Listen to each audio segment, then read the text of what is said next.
Have you ever noticed how people love celebrating birthdays, but rarely celebrate the battles they've survived? Strange, isn't it? Esther 09 flips that idea on its head. What was supposed to be a day of massacre became the birth of a festival, Purim, where defeat was expected but victory rang out instead. And here's the kicker: the Bible doesn't just explain the story, it shows us that remembering triumphs is just as important as experiencing them. Most folks keep their victories quiet, but what if you turn them into a rhythm of life, one that fuels gratitude, faith, and courage every single year? Then, let's read the chapter together. On the 13th day of the 12th month, the month of Adar, the edict commanded by the king was to be carried out. On this day the enemies of the Jews had hoped to overpower them, but now the tables were turned and the Jews got the upper hand over those who hated them. The Jews assembled in their cities and all the provinces of King Xerxes to attack those determined to destroy them. No one could stand against them, because the people of all the other nationalities were afraid of them. And all the nobles of the provinces, the satraps, the governors, and the king's administrators helped the Jews, because fear of Mordecai had seized them. Mordecai was prominent in the palace, his reputation spread throughout the provinces, and he became more and more powerful. The Jews struck down all their enemies with the sword, killing and destroying them, and they did what they pleased to those who hated them. In the citadel of Susa, the Jews killed and destroyed 500 men. They also killed Parshandatha, Delphin, Aspatha, Poratha, Adalia, Aridatha, Parmashta, Arisai, Aridai, and Vizatha, the 10 sons of Haman son of Hammedatha, the enemy of the Jews. But they did not lay their hands on the plunder. The number of those killed in the citadel of Susa was reported to the king that same day. The king said to Queen Esther, "The Jews have killed and destroyed 500 men and the 10 sons of Haman in the citadel of Susa. What have they done in the rest of the king's provinces? Now what is your petition?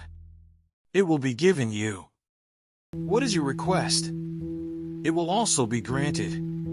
"If it pleases the king," Esther answered, "give the Jews in Susa permission to carry out this day's edict tomorrow also, and let Haman's 10 sons be impaled on poles." So the king commanded that this be done. An edict was issued in Susa, and they impaled the 10 sons of Haman. The Jews in Susa came together on the 14th day of the month of Adar, and they put to death in Susa 300 men, but they did not lay their hands on the plunder.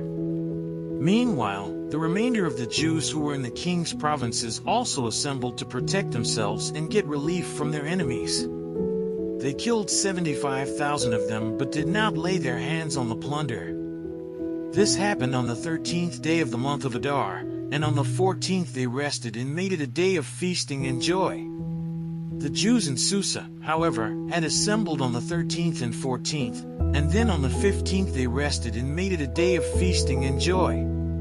That is why rural Jews, those living in villages, observe the 14th of the month of Adar as a day of joy and feasting, a day for giving presents to each other.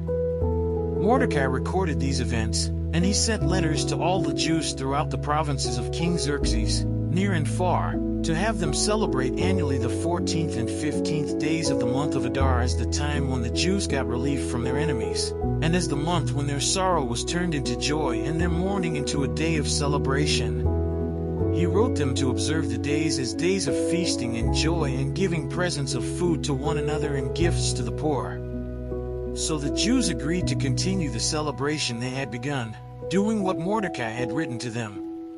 For Haman son of Hammedatha, the Agagite, the enemy of all the Jews, had plotted against the Jews to destroy them and had cast the pur, that is, the lot, for their ruin and destruction. But when the plot came to the king's attention, he issued written orders that the evil scheme Haman had devised against the Jews should come back onto his own head, and that he and his sons should be impaled on poles. Therefore these days were called Purim, from the word pur. Because of everything written in this letter and because of what they had seen and what had happened to them, the Jews took it on themselves to establish the custom that they and their descendants and all who join them should without fail observe these 2 days every year, in the way prescribed and at the time appointed. These days should be remembered and observed in every generation by every family, and in every province and in every city. And these days of Purim should never fail to be celebrated by the Jews, nor should the memory of these days die out among their descendants. So Queen Esther, daughter of Abihail, along with Mordecai the Jew, wrote with full authority to confirm this second letter concerning Purim. And Mordecai sent letters to all the Jews in the 127 provinces of Xerxes' kingdom, words of goodwill and assurance, to establish these days of Purim at their designated times, as Mordecai the Jew and Queen Esther had decreed for them, and as they had established for themselves and their descendants in regard to their times of fasting and lamentation. Esther's decree confirmed these regulations about Purim, and it was written down in the records. Let's say a quick prayer to thank the Lord for His mercy. Lord, thank you for opening my eyes through this study of Esther 09. I'm grateful for the reminder that you turn sorrow into joy, and that nothing is wasted in your hands. Please help me not just to understand this truth, but to live it out daily, celebrating victories, remembering your faithfulness, and standing firm in faith when challenges come. Walk with me, guide me, and give me courage to apply what I've learned today. Amen. So, what about you? Are you just moving from problem to problem, or are you pausing to celebrate the victories God has already given you? Esther 09 shows us that justice, providence, and remembrance are not dusty old lessons. They're living principles that can change your daily walk. Imagine how different your outlook would be if, instead of dwelling on failures, you built traditions that reminded you of every breakthrough you've lived through. Now, here's the challenge. Will you start recording and celebrating your victories, big or small? Will you dare to explain them to your family? Maybe even read those Bible chapters together that remind you of God's hand in your story? Don't let gratitude slip away. Let it shape your faith and ignite your future. After all, remembering what God has done gives you courage for what He's about to do.